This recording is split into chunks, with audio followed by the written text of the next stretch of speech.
ಹಾರಕೂಡ ವಾಹಿನಿಗೆ ಸ್ವಾಗತ. ನಮಸ್ಕಾರ. ಪಶುಪಾಲನಾ ಮತ್ತು ಪಶುವೈದ್ಯ ಸೇವಾ ಇಲಾಖೆ ವತಿಯಿಂದ ನಾವು ಉಚಿತವಾಗಿ ಚರ್ಮಗಂಟು ಲಸಿಕೆ ಮಾಡ್ತಾಯಿದ್ದೀವಿ. ಸಾಂಕೇತಿಕವಾಗಿ ಇಂದು ಹರ್ಕೂಡ್ ಶ್ರೀ ಅವರಿಂದ ಆಕಳಿಗೆ ಪೂಜೆ ಸಲ್ಲಿಸಿ ಚರ್ಮಗಂಟು ರೋಗಕ್ಕೆ ಲಸಿಕೆಗೆ ನಾವು ಸಲಹೆ ನೀಡಿದ್ದೀವಿ.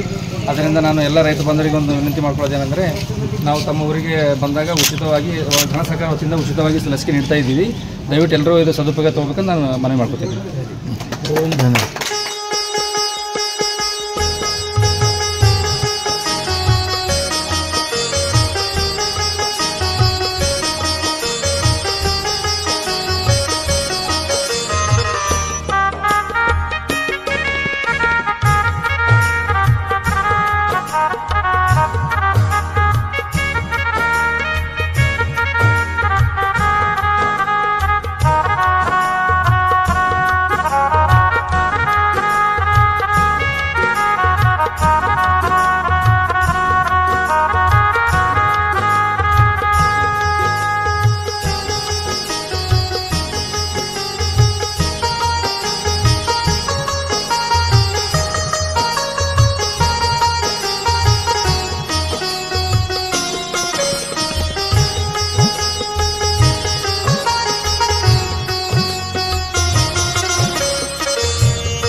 ಈ ವಾಹಿನಿಯನ್ನು ನಿರಂತರವಾಗಿ ವೀಕ್ಷಿಸಲು ಯೂಟ್ಯೂಬ್ನಲ್ಲಿ ಶ್ರೀ ಹಾರಕೂಡ SRIHARKOOD ಎಂದು ಟೈಪ್ ಮಾಡಿ. ನಮ್ಮ ಈ ಚಾನೆಲ್ಗೆ ಸಬ್ಸ್ಕ್ರೈಬ್ ಮಾಡಿ, ಬೆಲ್ ಅನ್ನು ಒತ್ತಿರಿ.